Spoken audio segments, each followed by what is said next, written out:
have, I'm just showing you the structure, later it will become important for knowing your limits, and those guys have 8 or 10 of us BUMs. BUM stands for backup manager. I got to tell my mom, you were right. Because we work for no pay. And there's about 8 or 10 BUMs and the site manager. Together we are the management team who operationalize what the board says the fair should be. And the board is elected by you. So it's really important to be a member, stay involved, vote, know who you are. Some of the BUMs are here. I want to point them out. It's good to put a face with a name. We have Sally Mustang, who's going to vote with you. If any of you have anything you want to announce or say so? You're okay for now? And then I see Tex. Lloyd, Tex on the radio. And B-Rad. And Brad. And other BUMs. Who's here? Well, I'm just sitting next to B-Rad. Mermaid! I never see her. She's always in the dark. She's on at night. And Patty Roro. Yay. And Chocolate. Chocolate. Yeah. Any words from you guys up top? Know where your kids are. This is not a playground for your children to explore things that aren't safe. Know where your kids are. You know, when I first got here, there was about 700 people on the land overnight before the fair, and even during the fair. Less than 1,000, and we all knew each other. And you could bring your kids here and just let them go. You write your camp on their belly, and that was it. Sorry, I was a belly camp kid. I had a belly camp. happy camp across my tummy and nothing else. We were ours too. You know, he is love, return to Whitebird. It's But now, different story. You know, we get thousands and thousands overnight, even pre-fair.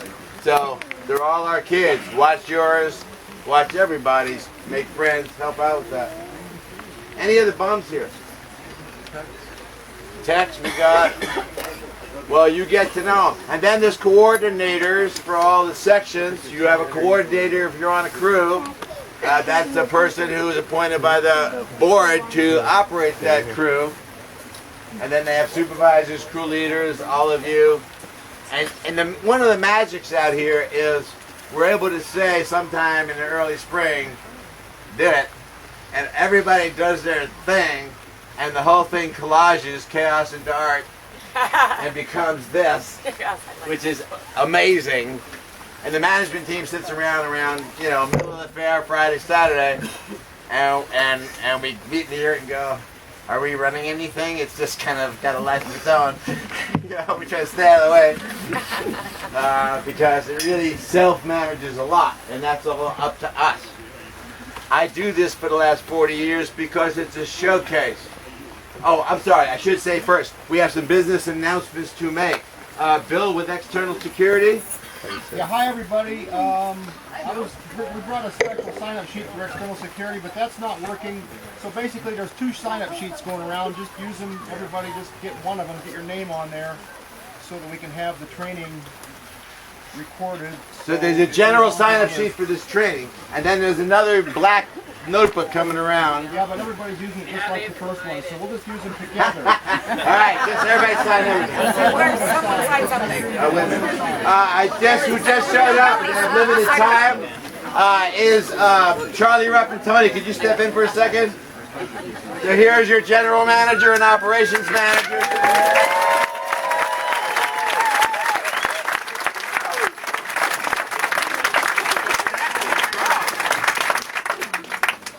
Guys. Hi guys. Hi. Thanks for coming. All these shiny, happy faces. This is funny. If there's any way anybody can scooch in and let some of these people get wet in, it could get really cozy in here.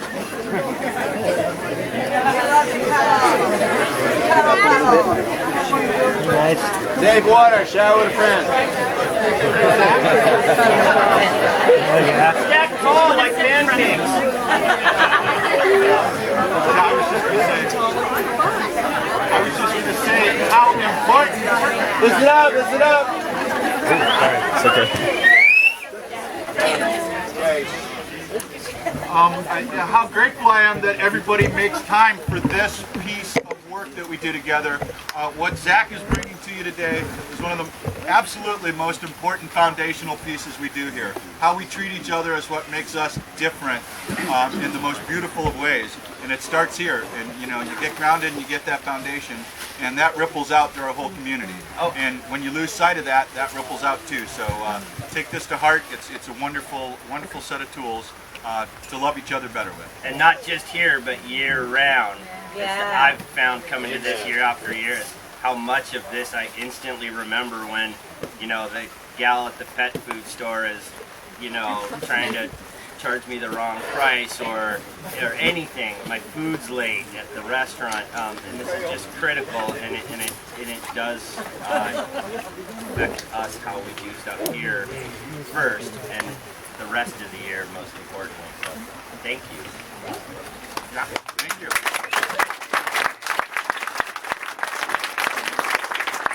We are a great party. We are a showcase for a lot of things. Energy Park, Community Village. Part of what we are a showcase for is a subculture that shows how we can treat each other better, how we can interact, that our process with each other is also an evolved, humanistic, positive, more efficient way to do things. So, other announcements before I get into it. Deb. Anybody on bus crew find either myself or Aaron in this tent afterwards, we'll sign you off because my crew must come here to play. Bus crew after the training. We'll be out of here before noon. Ren, Whitebird. Yeah, I just want everybody here to know that, you know, Whitebird has been providing services here with the Country Fair since time began, and we're here again this year. This is the second year that we've been here for all of pre-fair to provide care for y'all. Some of us have been coming out here as volunteers and helping out for some years, but last year the fair hired us to be here for all of pre-fair. I have a crew in main camp right now, and this year we'll be here for all of post-fair too. We'll be on duty 24/7 until the Sunday after fair. Everybody, I think, has a tendency to think of us as the medical service, and that's what we are. We have doctors and nurses and paramedics. I'm just showing you the structure. Later it will become important for knowing your limits. And those guys have 8 or 10 of us bums. BUM stands for backup manager. I got to tell my mom, you were right. Because we work for no pay. And there's about 8 or 10 bums and the site manager. Together we are the management team who operationalize what the board says the fair should be. And the board is elected by you. So it's really important to be a member, stay involved, vote, know who you are. Some of the bums are here. I want to point them out. It's good to put a face with a name. We have Sally Mustang, who's been a bum with you from the beginning. Do you have anything you want to announce? Just say so. You're okay for now? And then I see Tex. Floyd, there's Tex on your radio. And B-Rad. Brad. And other bums, who's here? Well, I'm just sitting next to B. Mermaid! I never see her, she's always in the dark. She's on at night. And Patty Roro. And Chocolate. Chocolate, yeah. Any words from you guys up top? Know where your kids are. This is not a playground for your children to explore things that aren't safe. Know where your kids are. You know, when I first got here, there was about 700 people on the land overnight before the fair, and even during the fair. Less than 1,000, and we all knew each other. And you could bring your kids here and just let them go. You write your camp on their belly, and that was it. Sorry, I was a belly camp kid. I had a belly camp. happy camp across my tummy and nothing else. We were ours too. You know, he is love, return to Whitebird. It's right. But now, different story. You know, we get thousands and thousands overnight, even pre-fair. So they're all our kids. Watch yours. watch everybody's, make friends, help out with that. Any other bums here? Text we got. Well, you get to know. And then there's coordinators for all the sections. You have a coordinator if you're on a crew. That's the person who is appointed by the board to operate that crew. And then they have supervisors, crew leaders, all of you. And one of the magics out here is we're able to say sometime in the early spring, did it, and everybody does their thing, and the whole thing collages chaos into art and becomes this, which is amazing. And the management team sits around, middle of the fair, Friday, Saturday, and we meet in the yurt and go, are we running anything? It's just kind of got a life of its own. We try to stay out of the way because it really self-manages a lot, and that's all up to us. I do this for the last 40 years because it's a showcase. Oh, I'm sorry, I should say first, we have some business announcements to make. Bill with External Security. Yeah, hi everybody. We brought a special sign-up sheet for external security, but that's not working. So basically there's two sign-up sheets going around. Just use them, everybody just get one of them, get your name on there so that we can have the training recorded. So there's a general sign-up sheet for this training, and then there's another black notebook coming around. Yeah, but everybody's using it just like the first one, so we'll just use them together. All right, just everybody sign everything. Someone sign something. Wait a minute. Who just showed up and have limited time is Charlie Rupp and Tony. Could you step in for a second? So here's your general manager and operations manager.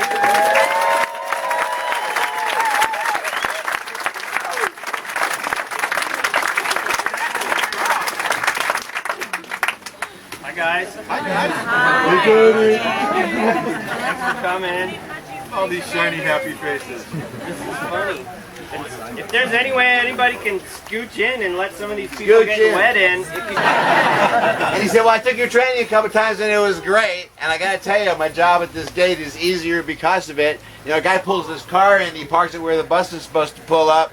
And I come up with a smile on my face and I go, hey, how you doing? Oh, nice t-shirt. I was at that show. Remember, that was fun. And I take a half a minute with the guy and then I tell him, look, if you keep your car here, the bus is going to take your left fender clean off in about 5 minutes. He said, but I can show you where to park it and help you back to the gate. We can get you in real quick. Guy says, great. We're laughing. We move his car. I get him in. Everything's fine. He said, this guy working security at the next gate down from me, he said, I don't think he's ever had this training. Because the guy pulls in, he parks his car where the bus is supposed to go, and he yells from 30 feet away, move your damn car! And the guy, that makes the guy put it in park and roll the window down and says, why do you make me? And then it takes 2 cops and 4 security people 20 minutes to get this guy to move his car. And that is not more efficient. It's better to be nice from the start. So humanistic means if you treat people well, you can scare your kids, you can judge your kids, you can criticize your kids, and that will change some of their behavior. But more of their behavior will change more quickly. We know this now if you encourage them and make them feel good about what they're doing, good about who they are. And the same is true for how we treat each other. That's about humanistic. What's a 3-chip interaction? What's one of the chips? Fun.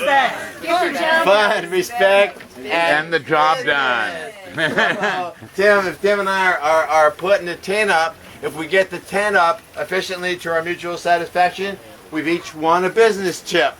That's cool, but it's not enough. While we're putting the tent up, the process, what I call process, how we treat each other. If we treat each other with love and respect, we have a 2-chip interaction. We got the tent up, we treated each other well. The 3rd chip is fun. Why are we out here? Right.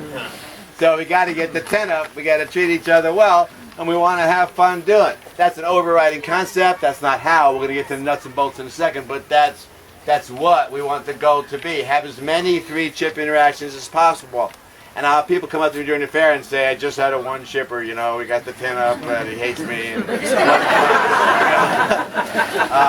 so that's okay. We just talk about how to improve. We're all on this planet learning. If any of us was perfect, we wouldn't have come here at all, or just be visiting. So we're on the planet learning. Anything you do that's less than 3 chips, just figure out how I could have got more chips that time, next time, and just improve in that direction. Help people improve. Teamwork. What do we say about teamwork? You're going to have a staff t-shirt. When you put that staff t-shirt on, you're on the field. You're on duty. We'd like you to be off duty. We bums, we managers say get off duty sometimes. Rest, play, do self-care. You have the right to self-care. Do that. But if you're wearing the staff shirt, you're representing us to the media, to the public, to each other. If I'm walking down the trail, what's your first name? Goldfish. Goldfish. I know you. So I'm walking down the trail and I see Goldfish in that staff t-shirt and I'm starting to do an intervention. I say, yeah, what do you need? Is what I want to hear from her. If she's not in a space to want to do that, take the shirt off. I hope that you all love each other personally, each and every one. But no matter how you feel about each other personally, you have the backs of the people in the staff t-shirts. Always. So if they see you and you're wearing a shirt, they can expect your support, your protection, your help, your assistance. We're the biggest single gang out here. There was a time when a whole skinhead supremacy gang was out at the front here. We worked actually with the police, us and the sheriffs, but there's more of us than there were of them. And we set it up, and they were out here in front threatening people and fighting with people. And we got the sheriffs and us all lined up along the back of the wall that stretched all the way across. And then all at once, like 1, 2, 3 on the radio, they dropped the wall. And there was like 40 sheriffs standing amongst these guys. That was a great moment. Coordination, teamwork. Everybody's faces were great. So we do things as a team. When the tree fell, did everybody remember that 3 years ago? And it crushed the Frisco's and a couple of booths next to it, and a couple people got hurt. And it was a Wednesday before the fair, and we were meeting with the fire and sheriff guys. The management was just coincidentally right at that time. So I'm standing there with this fire chief and from Lake County, and we're watching the team gather like ants. You know, power tools and carts and medical help and crisis help and tree guys and construction guys. And within a couple of hours, they had that tree out of there. Everybody had medical help. They were starting to rebuild. All those booths opened on time Thursday at noon. It was amazing. And I'm standing there with the fire guy on Wednesday night when we were cleaning it up. And I go, so how are we doing? He goes, a lot better than we ever would in town. Nice answer. So work as a team. Help each other. If you're in a shirt, or even if you're not, and you're in a place where you can work, and you coming down a path and you see me doing an intervention, or anybody working, what do you do as a teammate? Make eye contact. Make eye contact. Stand somewhere where the worker can see you so you can tease them because they're working. And so if they need you, they'll call you over. The most complicated thing you do in a lot of ways in any given moment of the day is interact with another human being. You're taking 200-300 trillion cell organisms, biocomputers, and hooking them up. And we do it so automatically and so impulsively, like it was supposed to be easy. But it's really very complicated, dude. Lots of variables. Ups and downs, ins and outs. Right. So teamwork. If you see a scene, be there. Deal with the perimeter. Deal with, unattended kids, broken glass, getting people who aren't supposed to be there to move on, getting people who are supposed to be there to stick around. Be a help. Work together. Never feel like you're alone out there. Moods are contagious. And the more of us in tune with each other, the easier it is to keep everybody else grounded and positive. If you're walking, how many of you work security? If you're walking around a lot, wow. If you're walking around on security, we should be feeling very secure right now. You have a job, there's guidelines, there's misbehaviors, there's things people ain't supposed to do. All right. but really what you're doing is setting an atmosphere, setting an ambiance, which makes your job easier and makes the fair go better. What's good for business is good for spirit, is good for the commerce, it's good for the whole thing. And security people are often the front line of setting up that ambiance. I don't want people to see security and say, here comes the cops, we're in trouble. I want them to say, here's some country fairies that are going to help.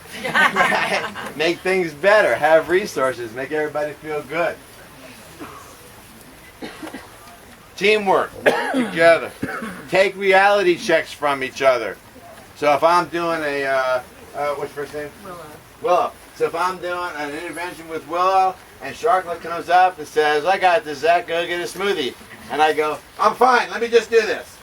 Is that what I'm supposed to do? No, what do I do? Get a smoothie! It has more chips in my smoothie, I'd rather have that. And if I'm not sure why she intervened, I can talk to her about it later. I don't want to get in a fight with her in front of Willow. I don't want to make Willow feel worse. Sure, no problem. I'll go do something else.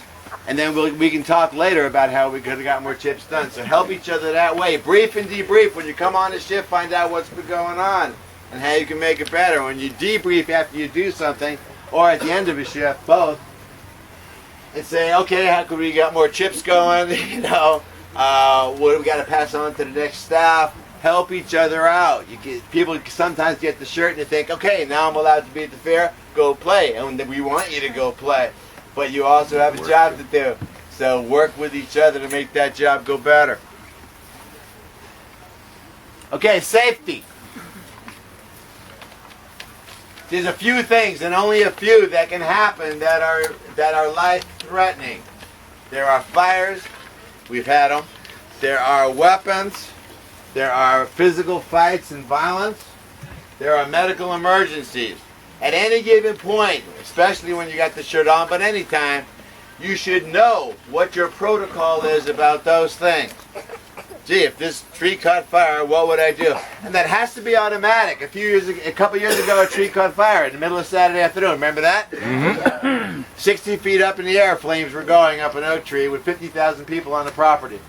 And the fire guys got there pretty quick, and we got the fire out, and we were lucky, and we were happy, and nobody got hurt. And it was okay. But the guy who called it in from the info booth right next to the fire, a guy named Dave, he's worked here for 30 years, he calls me over and says, you do emergency response and intervention? I said, yeah. He said, well, check this out. He said, I've been working this booth 25 years. I look over and the tree is in flames. He said, and in a half of a second, there was no blood in my cortex. He said, I was a lizard. I couldn't read. He said, so I grabbed the fire extinguisher. Red rock. Couldn't read. Threw it away. So I grabbed the box with the hoses and the valves. The fire guys gave me the instructions. Every info booth has one. Equally useless. Couldn't do anything with that. I grabbed the phone. Well, aha. I've been working the phone at this booth for 25 years. My fingers can do that without my brain. So, Fair Central, fire at booth 571. Hang up the phone. He said, then I'm beaten with a shirt or running away. That's the only two options I had left.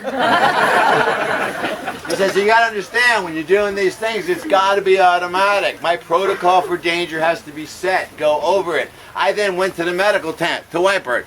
And I love Whitebird. That's my heart and soul, my history. And I was sitting with Chuck, one of the Whitebird coordinators, and there was a fire extinguisher in front of us. And I said, how many people in this tent right now, 20 EMTs, nurses, and doctors, know where this fire extinguisher is? And he said, and how to use it. About half. And I said, how many know how to operate it? Uh-huh. And he said, 3 or 4. Out of 20 in a hospital. And that's not a put down on Whitebird. I'm just saying consciousness. You know, you wherever you're working, where's your nearest fire equipment? Have you used that fire extinguisher? There's one standing in front of us. I say, okay, let's make believe this wall caught fire right now. It's tarp and kindling. We'd be in flames in a few seconds. So I look at the fire extinguisher. Number 1, pull a pin. And Chuck says, that's not number 1.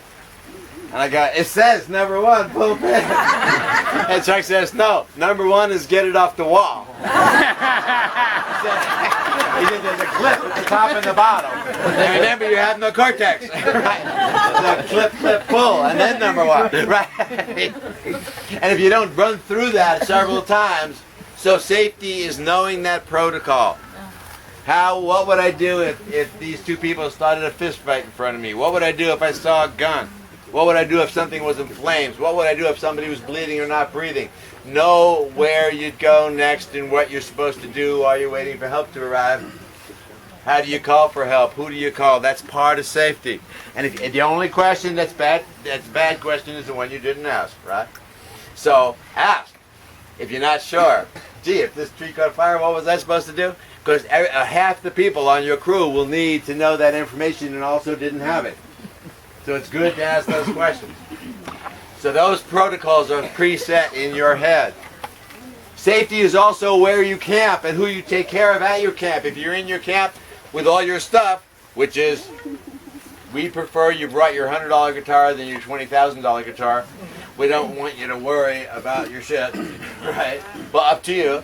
But you stow your stuff, you get to know your neighbors, you have a camping host, you have a neighborhood, you have a tent tag, and you talk it up. Make that neighborhood safe and okay. That's not public area, that's private, that's ours. It's where the family lives.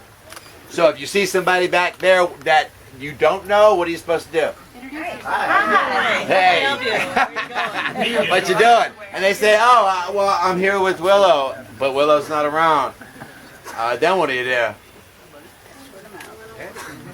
You take them to the nearest, if you can, 3 chips, but to the nearest public space and say, if you hang out here, Willow's got to come right back and get back in, but we can't have you back here unattended. It's private space. It's our homes. So if you're with Willow, that's great. If you're not with Willow, you got to come here and wait for her, and she'll be back. Get to know the people wandering through and help protect your camp. That's part of safety also. You have the right to safety. There are 5 rights in here, right? The right to safety, 5 human rights. The right to safety is one of them. How far, when we're doing an intervention, is safe distance? Thank you. So Deb puts her arm out and her shoulder forms a circle around me, and that's my bubble. If I talk to her from here, I can still run if she tries to get me. Okay. But if I'm inside that circle, she can grab me or hit me before I can get away. And a lot of times we're inside that circle. So remember, when you're in there, be conscious of it. That's all. I was standing with Oso. Is he here? Yes, he was. Oso's the head of internal security. There he is back there, but you can see him because he's a tree. And so we're doing role plays with internal security. And they're experienced people. They're path rovers. They've been doing this for a long time. And we said, okay, Tim here is acting out. He's leaning against this bush, and we think he's not okay. He's bothering people. He's tripped out. Somebody's got to work with him. So we get 2 security people, and we say, okay, role play, go for it. So the 2 security people do this. Hey Tim, how you doing? I'm Zach. Good to meet you. Brad. And I turned to Osa, and I said. And we were watching, and I said, is that what you would do if you got called out on Tim being like that? And he smiles at me, and he goes, no. I go, what would you do? And he goes, I would do this. I just watch him for a while and see if anybody had to go over there at all. Less intervention is better.